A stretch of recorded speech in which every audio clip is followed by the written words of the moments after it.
In a desperate attempt not to link guns to shootings, Secretary of Health and Human Services Robert F. Kennedy Jr. said, you know what we might look at as the cause of shootings, like the one we saw in Minnesota just a couple of days ago? We might look not only at SSRIs, a classic of Robert F. Kennedy Jr., we might also look at some of the drugs that those undergoing a gender transition are taking. Anything to avoid talking about the most obvious problem, guns. Here is RFK Jr. looking a bizarre shade of orange that I have never seen exist in the natural world. He explained it on Fox and Friends. Prevent it, and we're still trying to get a lot of answers to a ton of questions. But the one thing is clear: you are dealing with a person who's trans, that was transitioning. Are you going to be examining at all some of the drugs that are used in order to make that transition happening, to see if it plays a role? Because we also know there was a trans shooter in the Tennessee situation.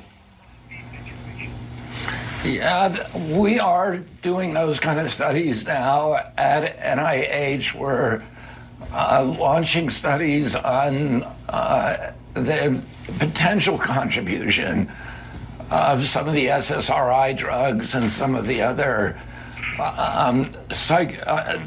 psychiatric drugs that might be contributing to violence. You know, many of them on there had black box warnings that warn of suicidal ideation and homicidal ideation. So we can't exclude those as a culprit, and those are the kind of studies that we're doing. So I've never seen that medicine, but you're saying that if you get it, some of the side effects could be homicide, suicide?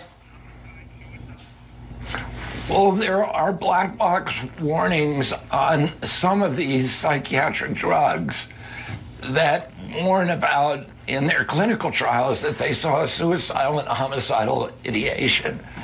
So, you know, we are going into that with an open mind. Now, I know many of you are probably thinking, David, top level, can we trust a guy who looks like a traffic cone? And that's a fair question, but it's not really the one I want to deal with today.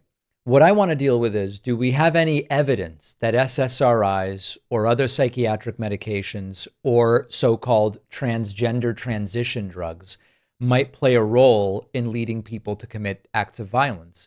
Now, before I even get into the data, one of the things that's really important to consider is if there were a correlation, that's an if. So we're thinking now, if there were a correlation between, for example, SSRIs and committing shootings, just hypothetically, theoretically, we would be doing a disservice if we didn't say, is it possible that the reason they are on the SSRIs has to do with whatever is underlying their lives that might predispose them to commit an act of violence? That's all theoretical, right? But we would be if we want to think clearly, we should say, well, okay, could an SSRI cause a shooting? Or is the population that takes SSRIs on them for a reason which might explain the violent behavior, and it's not caused by the SSRI? But that's all theoretical, because there has been review after review after review of FBI data, and there has been no link between psychiatric medication, including SSRIs, and shootings. There was a 2019 review of FBI data. There was a 2025 analysis indicating no causal link. In fact, the events are so relatively rare. They're way more common than in other countries, but still, in a country of 340 million people, as far as a rate goes, these are still rare events.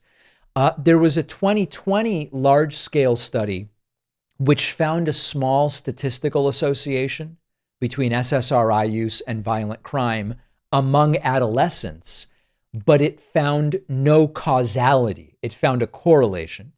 And then there was also a 2015 cohort study which found a modest correlation between antidepressant use and some acts of violence, but found that other medications that are much less stigmatized had a greater correlation, opioids, for example. So none of this demonstrates causation. Now, then we've got like the trans drugs. And what that means is very different in different situations. But there was a systematic review done of puberty blockers. That's sometimes what people are talking about. You know, you ask them, which drugs are you talking about? They often don't know. But if they're talking about puberty blockers, those have been looked at. And there has been no association found between puberty blockers and violent acts. And of course, trans individuals are rarely perpetrators of mass shootings. They are overwhelmingly carried out by cisgender males. And only when there is a non-default identity, I guess is the word I would use, or agent identity, sometimes it's called, only in that scenario do they even start talking about these correlations. So really dangerous and irresponsible stuff from Robert F. Kennedy Jr. And I anxiously await the scientific data to back up any of these things that he is looking into, as he says. Let's be honest, when it is hot outside the way it's been, bad underwear makes it really much worse. Our sponsor, Sheath Underwear, has completely rethought how men's underwear should function in the heat. Sheath's boxer briefs are designed with a dual pouch system, keeping everything in place, separate, ventilated. This means less sweat, less sticking, less of that awkward adjusting. And if you're not using the pouches, the fabric alone is a game changer. Soft, stretchy, moisture wicking, now available in cooling materials like bamboo and mesh. I wear these at the gym during long work days, especially when I know it's going to be hot outside. It just keeps you dry and comfortable. And they've really raised my expectations about how good underwear can be. Wearing Sheath is like having built-in climate control for the lower half of your body. Everything stays cool, dry, and where it should be. If you've never thought much about your underwear, this is the one brand that might make you start. Go to sheathunderwear.com/Pakman. Use the code Pakman for 20% off. The link is in the description.